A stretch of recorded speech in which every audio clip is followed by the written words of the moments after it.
दया धर्म का मूल है। एक बार एक संत किसी प्रसिद्ध तीर्थ पर गए। एक दिन वे रात को सो रहे थे कि उनको स्वप्न में दो देवता बातें करते हुए सुनाई दिए। एक ने पूछा, इस वर्ष कितने नर नारी तीर्थ में आए हैं? लगभग 6 लाख होंगे। दूसरे ने उत्तर दिया, क्या भगवान ने सबकी सेवा स्वीकार कर ली है? यह तो तीर्थ है, यहाँ सब तर जाया करते हैं। वैसे तो बहुत ही कम ऐसे होंगे जिनकी सेवा स्वीकार हो सके। ऐसा क्यों? लोग तीर्थ यात्रा के लिए भी जब आते हैं तो मन में कलुषित भाव साथ लिए चलते हैं। यहाँ आकर भी न जाने क्या क्या पाप करते रहते हैं। तो क्या कोई ऐसा भी मनुष्य है जो कभी तीर्थ यात्रा पर न आया हो किंतु फिर भी उसको तीर्थ यात्रा का फल मिल गया हो? हैं तो बहुत, पर मैं एक का नाम बताता हूँ। कौन है वह? बहुत दूर केरल के एक गांव में रामू चमार रहता है। वह कभी तीर्थ नहीं गया, किंतु फिर भी उसको तीर्थ यात्रा का फल मिल गया है। तभी संत महाराज की नींद खुल गई। उन्होंने स्वप्न का ध्यान किया तो उन्हें बड़ा आश्चर्य हुआ। उन्होंने उस पर विचार किया और सोचा केरल जाकर रामू का पता किया जाए। फक्कड़ तो थे ही, चल पड़े दंड कमंडल लेकर। लंबी चौड़ी यात्रा करने के बाद किसी तरह केरल पहुँचे।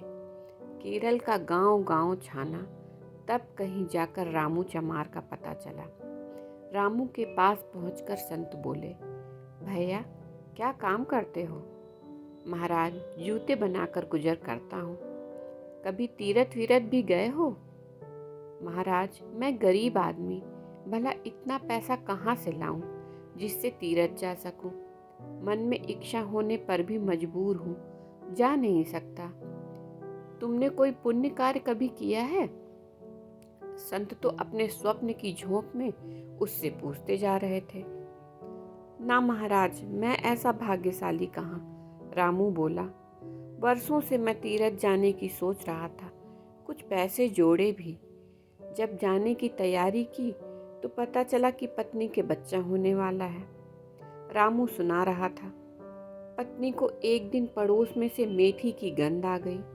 पत्नी बोली, मेथी का साग खाने को मन कर रहा है, पड़ोसी के यहाँ बन रहा है, जरा सा मांग लाओ। मैं पड़ोसिन के पास गया तो वह बोली, साग तो आप ले जाइए, किंतु यह अपवित्र है। वह कैसे? मैंने पूछा। वह बोली, हम लोग 7 दिन से भूखे थे। एक स्थान पर एक मुर्दे पर साग चढ़ाकर फेंका गया था। मेरे पति उसे बिन लाए, उसे ही मैं पका रही हूँ। रामू बोला, मैं तो उसकी बात सुनकर ही कांप गया।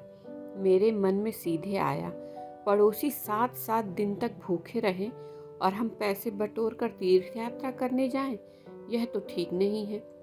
मैंने अपने बटोरे हुए पैसे उनको दे दिए और तीर्थ जाने का विचार मन से निकाल दिया।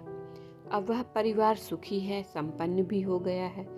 रामू की कथा सुनकर संत की आंखों में पानी आ गया। उनके मुंह से निकल पड़ा, रामू, सचमुच में तुमने ही सच्ची तीर्थ यात्रा की है।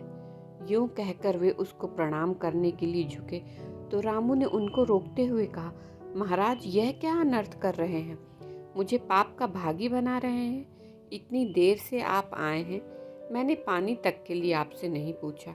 इस बहाने से वह वहाँ से उठ गया और संत से अपने पैर छुआने से भी बच गया। दया सब गुणों में श्रेष्ठ है। यदि कहानी थोड़ी सी भी पसंद आए तो चैनल को सब्सक्राइब कर सपोर्ट करें।